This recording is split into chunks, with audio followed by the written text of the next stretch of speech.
چلے جی میرے بڑے خلاف ہوں گے لیکن ڈیموکریسی کے لیے تو ساتھ ہے. تو وہ جو تماشا ہے یہ کیسے دیکھ رہے ہیں؟ کیا ان کا کوئی ضمیر نہیں جاگ رہا؟ کیا جب انہوں نے شیرین مزاری سے جو ہوا اور جو اس نے پھر آخر میں جا کے پارٹی چھوڑی، کیا ان کو کوئی دل میں آواز نہیں کوئی آئی کہ یہ اس سے بڑا ظلم کیا ہو سکتا ہے ایک معاشرے پہ؟ کوئی آپ کو یہ لگا نہیں؟ جو عورتوں کی تنظیمیں ہیں، جو عورتوں کے حقوق کے اوپر بات کرتی ہیں، کہ ایک ایسی عورت جو بیوہ، والدہ اس کی بیوہ، بیٹی ایک جو اس کا دھیان رکھ رہی ہے، جو بلڈ پریشر کی مریض، اس سے جو انہوں نے کیا ہے اس گرمی کے اندر، کبھی ایک جیل میں لے کے جائیں، اس کے بعد ادھر سے نکال کے دوسرے جیل میں لے جائیں، ادھر عدالت اس کو ضمانت دے، کوئی اور کیس میں پکڑ کے لے جائیں، گجرات لے گئے اس گرمی کے اندر. تو بلڈ پریشر کی شیرین، ہمیں پتہ ہے اس کی صحت نے یہ اجازت ہی نہیں دینا تھا. میں نے تو شکر کیا کہ اس نے اس ظلم سے اپنے آپ کو بچانے کے لیے اس نے پارٹی سے ریزائن کیا. لیکن کس کو نقصان ہوا؟ پاکستان کی پالیٹکس کو نقصان ہوا. شیرین ہماری ٹاپ پارلیمنٹیرین تھی.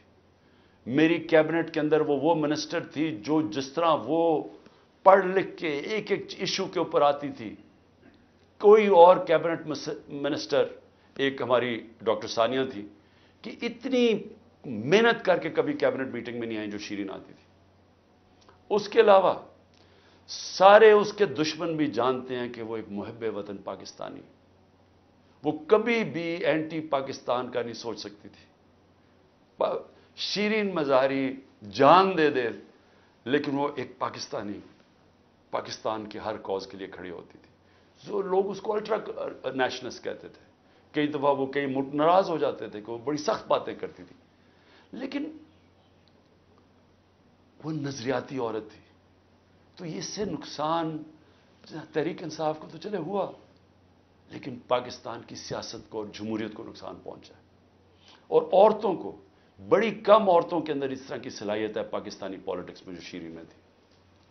لیکن اس کے علاوہ مجھے آج پیغام آیا ہے کہ جی میں اب اور برداشت نہیں کر سکتا. انہوں نے میرے گھر پہ لوگ بھیجے، گھر کے اندر گھس گئے لوگ، انہوں نے آ کے رات کو بیوی، میرا 13 سال کا بچہ وہاں اندر گھس گئے، میری بزنسز کے اوپر، میرے رشتہ داروں کے اوپر پریشر ڈال دیا. لیکن کہتا آخر میں انہوں نے کہا میں تمہارے 13 سال کے بیٹے کو اٹھا کے لے جائے گیا. تو میں جی اور پریشر برداشت نہیں کر سکتا، وہ بھی چھوڑ گیا. تو یہ اس وقت کا حالات ہے کہ کسی نہ کسی طرح پی ٹی آئی کو چھوڑیں گے، سب کچھ گناہ معاف ہو جائیں گے. میں اس وقت مجھے حیرت ہو رہی ہے، اور مجھے کئی لوگوں کے اوپر خود پتا ہے کہ ان کے اوپر کتنا پریشر تھا، کیونکہ مجھے بتاتے رہے کہ یہ کر رہے ہیں، اب یہ وہ کر رہے ہیں، میری بزنس بند کر دی ہے. اوکاڑا کے اندر اس کے کسی کا گھر بن رہا تھا وہ گرا دیا، بلڈوز کر دیا. کسی کی دکانیں تھی وہ گرا دی جا کے. تو میں پھر سے، کیا یہ ہمارے وہ لوگ جو کہ بڑے جمہوریت کے سپاہی تھے اور وہ ہیومن رائٹس آرگنائزیشنز، کیا ان کو یہ نظر نہیں آ رہا کہ یہ نہیں ہے کہ یہ صرف تحریک انصاف کو نقصان پہنچ رہا ہے، یہ ہماری جمہوریت ختم کی جا رہی ہے. یہ وہ دور آ رہا ہے کہ اس کے اندر جمہوریت ختم ہو جائے گی، کیونکہ اس میں صرف یہی نہیں ہو رہا. ایک جو بنیادی چیز ہوتی ہے جمہوریت میں، فنڈامنٹل رائٹس، بنیادی حقوق کی حفاظت کی جاتی ہے جمہوریت میں. مغرب کے اندر، یورپ میں، انگلینڈ میں لوگ کیوں جاتے ہیں؟ اپنے ٹیکس دیں، قانون نہ توڑیں، آزاد ہوتے ہیں. کوئی ان کے بنیادی حقوق کے خلاف نہیں جا سکتا، وہ عدالت ان کی حفاظت کرتی ہے. ہاں تو بنیادی حقوق ہی ختم ہو گئے، فنڈامنٹل رائٹس کا معنی ہی ختم ہو گیا یہاں. یعنی جو میڈیا سے انہوں نے کیا، عمران ریاض سے کیا کیا؟ عمران ریاض سب سے زیادہ اس کی یوٹیوب کے اوپر ویورشپ تھی. اس کو ابھی تک عدالتوں نے بار بار کہا کہ ہمارے سامنے اس کو پیش کرو. کیوں نہیں پیش کر رہے؟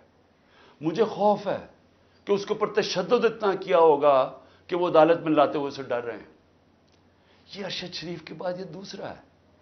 کہ ارشد شریف سے جو انہوں نے کیا ہے، تو کدھر ہے ہماری صحافی کمیونٹی؟ کیونکہ چلیں ٹھیک ہے، آج تو چلے ہمارے پر برا وقت ہے، یہ تو آپ کے اوپر بھی آئے گا۔ اگر ایک دفعہ فنڈامنٹل رائٹس ختم ہو جاتے ہیں ایک معاشرے میں، تو معاشرے میں تو جنگل کا قانون ہے۔ آپ نے طاقتور کی بات نہ مانی، آپ سے بھی یہ ہوگا۔ آپ نے طاقتور کی غلامی کر لی، سب کچھ ٹھیک ہو جائے گا، آپ کو معاف بھی کر دیا جائے گا، بلکہ آپ غلط کام بھی کریں تو آپ کو معاف کر دیا جائے گا۔ آپ مجرم ہو قوم کے، آپ منی لانڈرر ہو، آپ کے لنڈن میں اربوں روپے کی پراپرٹیز ہوں جو آپ بتا ہی نہیں سکتے کہ کدھر سے ہے، آپ کو معاف کر دیا جائے گا، کیونکہ آپ طاقتور کے ساتھ کھڑے ہیں۔ لیکن کمزور کو بچانے والا کوئی نہیں ہوگا، کیونکہ جب فنڈامنٹل رائٹس ختم ہوتے ہیں، جو ہو گئے ہیں پاکستان میں۔ اور مجھے یہ ابھی تک بتائیں، 25 لوگ شہید ہوئے ہیں، 69 لوگوں کو گولیاں ماری گئیں۔ کون سی جمہوریت ہے جدھر اس کے اوپر انویسٹیگیشن نہیں ہوتی؟ کیوں نہیں اب تک انویسٹیگیشن ہوئی ان لوگوں کے اوپر؟ وہ کون لوگ تھے؟ وہ پاکستانی تھے، ان کے حقوق ہیں، ان کے ماں باپ ہیں، کئیوں کے بیچارے بچے تھے جو وہ ایک روزی کمانے والا تھا، ان کو سیدھی گولیاں ماری گئی۔ کوئی انویسٹیگیشن ہوگی؟ کیونکہ اگر آپ یہ انویسٹیگیشن آج نہیں کریں گے، یہ آگے ہوگا، ہو سکتا ہے کہ آگے آپ ان گولیوں کا نشانہ بن جائیں۔ کیونکہ جب آپ یہ ہونے دیں گے ایک معاشرے کے اندر کہ پرامن احتجاج کے اوپر گولیاں چلا دیں اور بہانہ ماریں وہ کور کمانڈر کے گھر کا، اور اس سے سارا کچھ ہی اجازت مل جائے، لائسنس ٹو کل مل جائے، جو مرضی آپ کریں، تو یہ آپ کی بھی باری آ جائے گی۔ اس لیے آج ہمیں فوری طور پہ انویسٹیگیشن کرنی چاہیے ان لوگوں کی، جو صرف یہی نہیں کہ جو 25 لوگ شہید ہوئے ہیں سیدھی گولیوں سے، وہ لوگ جو کہ ہاسپٹل میں پڑے ہوئے ہیں۔ 2 کی مجھے پتا چلا ہے، کیونکہ ہمیں پتہ ہی نہیں اب چلتا کچھ، کیونکہ سارے کارکن تو یا چھپ گئے ہیں یا جیلوں میں ڈال دیے ہیں، تو آہستہ آہستہ خبریں آتی ہیں کہ 2 کارکنوں کی ٹانگیں کٹ گئی ہیں، کیونکہ گولیاں ماری ان کی ٹانگوں کے اوپر، ان کی ٹانگیں کٹ گئی ہیں، تو ان کی زندگیاں گئیں۔ تو کون پوچھے گا ان کو؟ اور یا پھر آپ یہ فیصلہ کریں گے کہ اس ملک کے اندر پرامن احتجاج کی اب سے اجازت نہیں ہے، آپ یہ کہہ دیں گے کہ آپ نے جو مائٹ از رائٹ، جو جنگل کا قانون ہے، جو طاقتور فیصلہ کرے گا آپ کو اس کے سامنے سجدے کرنے پڑیں گے، یعنی طاقت کی غلامی قبول کرنے کے لیے جو تیار ہے پھر وہی بچے گا اس ملک میں۔ اور میں آج یہ ضرور کہنا چاہتا ہوں کہ یہ جو سب کچھ ہو رہا ہے اس کے پیچھے کیا ہے؟ یہ کیوں ہو رہا ہے سب کچھ؟ یا تو چلیں یہ سب کچھ ہو رہا ہو اور پاکستان کو اس سے کوئی فائدہ ہو رہا ہو، یا اس سے کوئی ملک چینج آ جائے، یا اس سے ایک دم یہ ہو، یہ جو ہمارے لوگوں کو چینج کر رہے ہیں، وہ پالیٹکس چھوڑ رہے ہیں، پی ٹی آئی کے لوگ جو میں پالیٹکس چھوڑ رہا ہوں، وہ پریشر کے اندر سارے ہاتھ کھڑے کر رہے ہیں، تو کیا اس سے یہ ہوگا کہ پارٹی ختم ہو جائے گی؟ جو بھی یہ سوچ رہا ہے، جس کی بھی یہ سوچ ہے، خدا کے واسطے اپنا ذہن کو، اپنا ہیڈ ایگزامن کرواؤ، سوچو اس کے اوپر کہ آپ کیا کر رہے ہیں۔ کبھی آئیڈیا بھی مارا جاتا ہے اس ظلم سے، یعنی کبھی ایک نظریہ بھی اس طرح ختم ہوتا ہے۔ یہ جانوروں اور انسانوں میں فرق ہے۔ بھیڑ بکریوں کو آپ ڈنڈے ماریں، وہ سارا اس طرف لگ جائیں گے جدھر آپ چلائیں گے، لیکن یہ انسان ہے۔ اور جب انسانوں کے اندر ایک آئیڈیا آ جاتا ہے آزادی کا، وہ آپ ختم کر ہی نہیں سکتے۔ آپ جتنا مرضی ظلم و تشدد کریں، یہ آئیڈیا ختم نہیں ہونے لگا۔ اگر یہ آئیڈیا ختم ہونا ہوتا تو مقبوضہ کشمیر میں آج وہ ہاتھ کھڑا کر کے اور آرام سے چپ کر کے قبول کر لیتے ہندوستان کی غلامی۔ لاکھ سے اوپر کشمیری شہید ہو چکا ہے۔ کشمیریوں کے اوپر جو ہم آج ہمارے پہ ظلم ہو رہا ہے، یہ کشمیری 30 سال سے ہو رہا ہے ان کے اوپر۔ ان کے بھی گھروں میں گھس جاتی ہے رات کو پولیس، لوگ اٹھا کے لے جاتے ہیں، نوجوانوں کو اٹھا کے لے جاتے ہیں، جیلوں میں ڈال دیتے ہیں، ان کو بھی کوئی پوچھنے والا نہیں ہے، ان کے بھی کوئی فنڈامنٹل رائٹس نہیں ہیں، ان کے سارے لیڈروں کو بند کر دیا ہے، وہاں بھی میڈیا کے اوپر کنٹرول کیا ہوا ہے۔ لیکن جس وقت موقع ملے گا کشمیریوں کو اپنی آواز سنانے کا، ایک آواز سے سارا کشمیری کہے گا آزادی، ایک آواز سے کہیں گے آزادی۔ انہوں نے جتنی بربریت کی ہے ہندوستان نے وہاں، اس کا کیا ہوا ہے؟ اس کا نتیجہ یہ ہوا ہے کہ جو پرو انڈین پولیٹیشین تھے وہی ختم ہو گئے ہیں. اب جو انڈیا کی بات کرتا ہے اس کو کوئی ووٹ ہی دینے کے لیے نہیں تیار. تو بجائے وہ ان کو یعنی کامیاب ہونے کے انہوں نے اور ہی کشمیری لوگوں کو آزادی کی طرف دھکیل دیا. یہی ہو رہا ہے پاکستان میں. آپ جتنا مرضی کریں گے, کبھی کوئی پارٹی جس کا جب ووٹ بینک بن جاتا ہے, جو آج ماشاءاللہ تحریک انصاف کا بن گیا ہے, ان حربوں سے اس کو آپ ختم نہیں کر سکتے. یہ بڑھتی جائے گی اب پارٹی. لوگوں کے اندر غصہ ہے, یہ جو دیکھ رہے ہیں تماشا. کیا لوگ بیوقوف ہیں؟ ان کو نظر نہیں آ رہا کیا ہو رہا ہے؟ آپ بشک میڈیا کے اوپر جو مرضی کنٹرول کر لیں. لوگ, جب مجھے ابھی بھی یاد ہے جب ذوالفقار علی بھٹو کے ایوب خان کے دور میں جب اس کے اوپر سینسرشپ تھی, تو ہم اس کا ایک ایک فقرہ ڈھونڈا کرتے تھے. 2 لائنیں بھی ہوتی تھی. وہ اس وقت پاکستان ٹائمز یا وہ نوائے وقت ہوتا تھا یا جنگ ہوتا, ایک ایک فقرہ ڈھونڈتے تھے اس کا کہ وہ کیا کہا اس نے. اور اب سوشل میڈیا کا زمانہ ہے, تو اب آپ کیسے بند کریں گے؟ لوگوں کو تو انفارمیشن اب مل رہی ہے. لوگوں کو تو یہ پتا چل گیا کہ یہ سارا سٹیج مینج تھا, یہ پوری کانسپریسی کی ہوئی تھی, پری پلان بنا ہوا تھا. اب اس کے اندر کئی رائے ہیں کہ آئی بی نے کیا یا ایم آئی نے کیا. اس کے اندر تو سوشل میڈیا پہ اب چل رہی ہیں چیزیں, لیکن یہ پتا ہے کہ یہ پری پلان تھا کہ انہوں نے اس کا پورا فائدہ اٹھانا تھا تحریک انصاف کو ختم کرنے کے لیے. میرا صرف ایک پوائنٹ ہے کہ جو نظریے کو ظلم اور یزیدیت سے ختم کرنے کی کوشش کر رہے ہیں, ان کو ہیومن نیچر کا بھی نہیں پتا, ان کو انسانی تاریخ کا نہیں پتا, ان کو انسانی موومنٹس کا نہیں پتا. انہوں نے جب ایران کے اندر انقلاب آیا تھا وہاں بھی بڑی بربریت ہوئی تھی, انہوں نے بڑا ظلم کیا تھا ان لوگوں کے اوپر, لیکن نہیں روک سکے تھے. اس کو کوئی روک نہیں سکتا.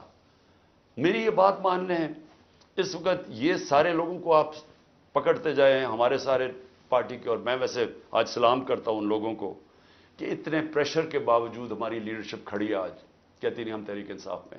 میں ان کو خاص طور پہ سلام کرتا ہوں کیونکہ مجھے پتہ ہے ان کے اوپر کیا گزر رہی ہے. لیکن فرض عمل سارے بھی چھوڑ دیتے ہیں تحریک انصاف کو. میں آج آپ کو کہہ رہا ہوں, جس کو میں پی ٹی آئی کا ٹکٹ دوں گا وہ انشاءاللہ جیتے گا, اور وہ اس لیے جیتے گا کہ لوگ فیصلہ کر بیٹھے ہیں. مجھے یہ بتائیں, کبھی ہوا ہے پاکستان کی تاریخ میں کہ پی ڈی ایم پارٹیز کے ساتھ اس وقت اسٹیبلشمنٹ جڑی ہوئی ہے, ان کے ساتھ الیکشن کمیشن جڑی ہوئی ہے, ان کے ساتھ آئی بی اور ایف آئی اے اور ساری ایجنسیز جڑی ہوئی ہیں, ان کے ساتھ سارا جو گورنمنٹ کا یہ جو کیئر ٹیکر گورنمنٹس ہیں, یہ پوری طرح کبھی ہوا ہی نہیں ہے. Care taker government funds in کو دے رہی ہیں, سب کچھ ان کی مدد کر رہی ہیں, پھر کیوں الیکشن سے بھاگ رہے ہیں؟ یعنی جب کبھی سنا پاکستان کی تاریخ میں کہ پوری حمایت ہو اسٹیبلشمنٹ کی, اداروں کی, سب کی, الیکشن سے بھاگ رہے ہیں کیونکہ ووٹ بینک ان کا ختم ہو گیا ہے. پولیٹیکل پارٹی تب ختم ہوتی ہے جب اس کا ووٹ بینک ختم ہوتا ہے. ان کا ووٹ بینک ختم ہے. آپ اس گھوڑے کے اندر جتنی مرضی پھونک بڑھتے رہیں, اس نے گرنا ہی ہے. جب ریس میں کھڑا ہوگا یہ گر جائے گا. اور تحریک انصاف کو آپ نہیں ختم کر سکتے. لیکن جو میں تیسری بات کرنا چاہتا ہوں, لیکن مجھے اپنے ملک کے اوپر خوف آ رہا ہے. عمران خان کو باہر کرتے کرتے یہ تو ہمارا ملک تباہ کر رہے ہیں. کوئی سوچ رہا ہے کہ معیشت کس طرف جا رہی ہے؟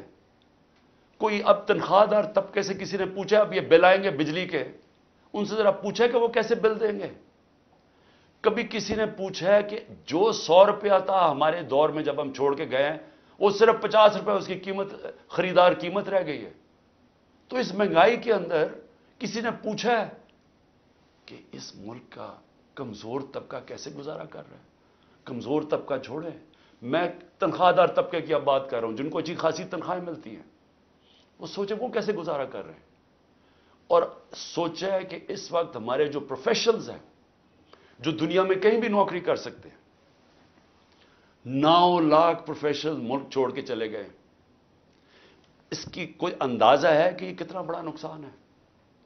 اگر پاکستان میں ہم نے شوکت خانم کینسر ہاسپٹل بنایا تھا, اور آپ سارے عرب دنیا میں چلے جائیں, وہاں اگر آپ کو کینسر ہاسپٹل ملے گا تو سارا باہر سے لوگ, ان کے جو سٹاف ہے, جو آنکولوجسٹ ہیں, جو کینسر اسپیشلسٹ, سب باہر سے آئے ہوئے ہیں.